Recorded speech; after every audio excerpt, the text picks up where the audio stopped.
What is scarier than the evil found in reality? This is why the history of the horror genre is replete with films based on real-life incidents. The Amityville Horror, a 1979 horror extravaganza, is the most well-known horror movie based on a true story. What actually happens in the story? Is it too horrific? Is it really a true story or just a hype? Ryan Reynolds, Melissa George, and Philip Baker Hall were all involved in Andrew Douglas' supernatural horror film The Amityville Horror from 2005. It also marked Chloe Grace Moritz's acting debut. It was the 9th installment in the Amityville horror film series and was written by Scott Koser. It was based on the Jay Anson novel The Amityville Horror, which was originally made into the 1979 movie of the same name. The film was so well-liked that it spawned a series of sequels, and even a remake starring Ryan Reynolds in 2005. But none of them could compare to the impact of the original. The Amityville Horror, which starred James Brolin, Margaret Kidder, and Rod Steiger, was a huge box office success because of its too scary to be true plot.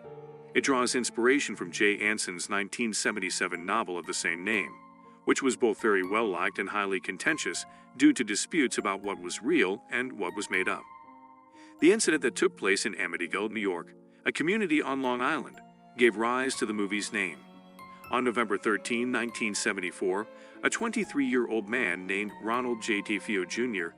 shot 6 members of his family to death in their beds as they slept at night in a home that resembles the infamous one from the film Nearly Perfectly.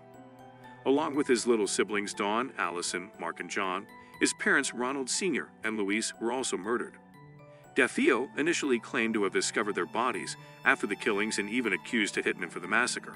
But the following day, he finally owned up to his crimes and stated that he was the one who had stabbed his entire family.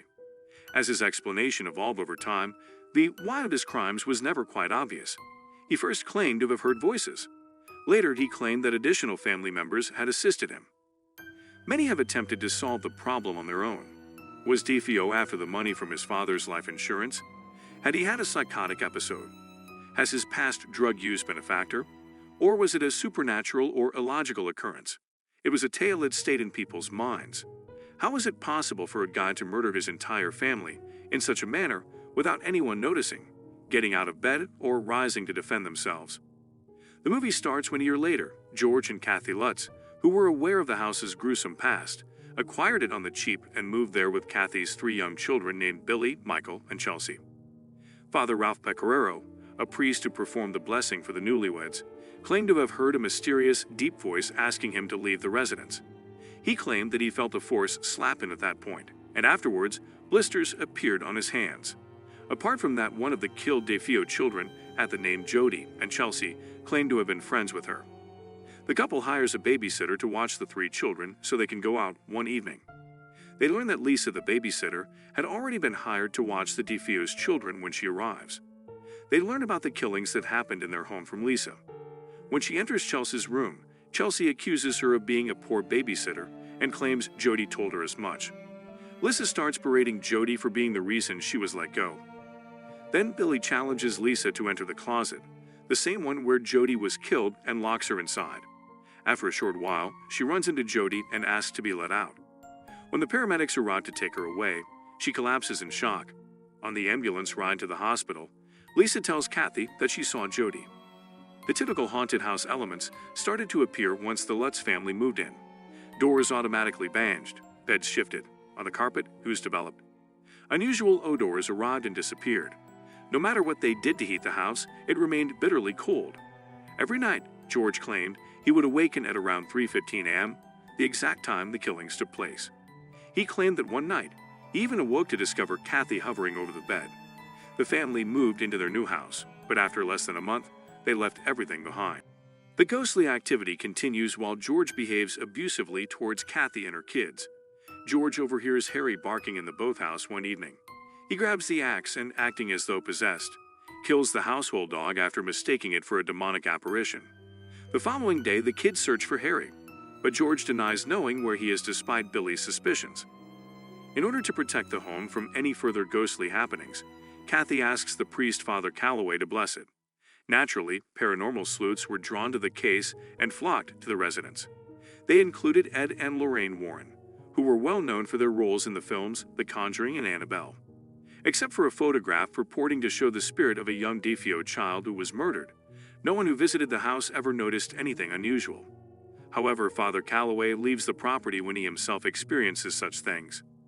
Kathy learns that Reverend Jeremiah Ketchum, a cult preacher whose horrific deeds towards Native Americans during his mission in 17th century Amityville are claimed to be the origin of the haunting, had lived in the house. The ghosts of the numerous Native Americans who were tortured and slain there by Ketchum centuries ago can be seen as George wanders through the home's basement. George walks into a dimly lit room, where he runs into Ketchum himself. The ghostly figure of the evil missionary turns around, takes out a knife, and recreates his suicide on George, covering him in blood and turning him nearly completely possessed. Kathy comes to believe that a spiritual possession is to blame for George's aggressive behavior. In response to Father Calloway's urgent warning, Kathy tries to get her kids out of the house and accompany them to safety. However, the possessed George makes an effort to kill her and the kids. Kathy knocks him out to stop him and takes him away from the house on a boat. George is thus freed from the spirit's power, and the family departs the home forever.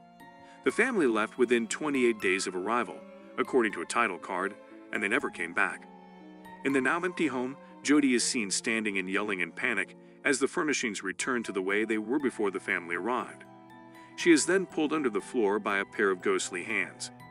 Did you know that the movie was a huge commercial success, grossing over $86 million worldwide on a budget of just $4.7 million?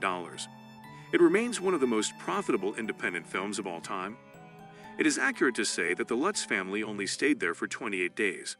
It is accurate to say that investigators visited the house. The paranormal allegations made by the family, however, cannot be validated.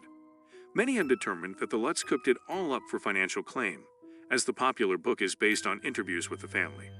Before contacting the final book's author, George Lutz approached DeFeo's lawyer, William Weber, who was trying to get a book published about his client. When delivering his narrative, Lutz reportedly became inebriated, according to Weber, who also said that Lutz was merely creating ideas. Weber responded, absolutely not, because they were making a business venture when asked if he believed Lutz. Whether the Lutz story is true or not doesn't really matter. If they are lying or not, only the Lutz will know. The real horror is contained in the DeFeo's actual, 100% true story. The possibility of an individual succumbing to an unbearable madness and committing the most heinous crime possible is more terrifying than things that go bump in the night. Ronald G. DeFeo Jr. wasn't lying.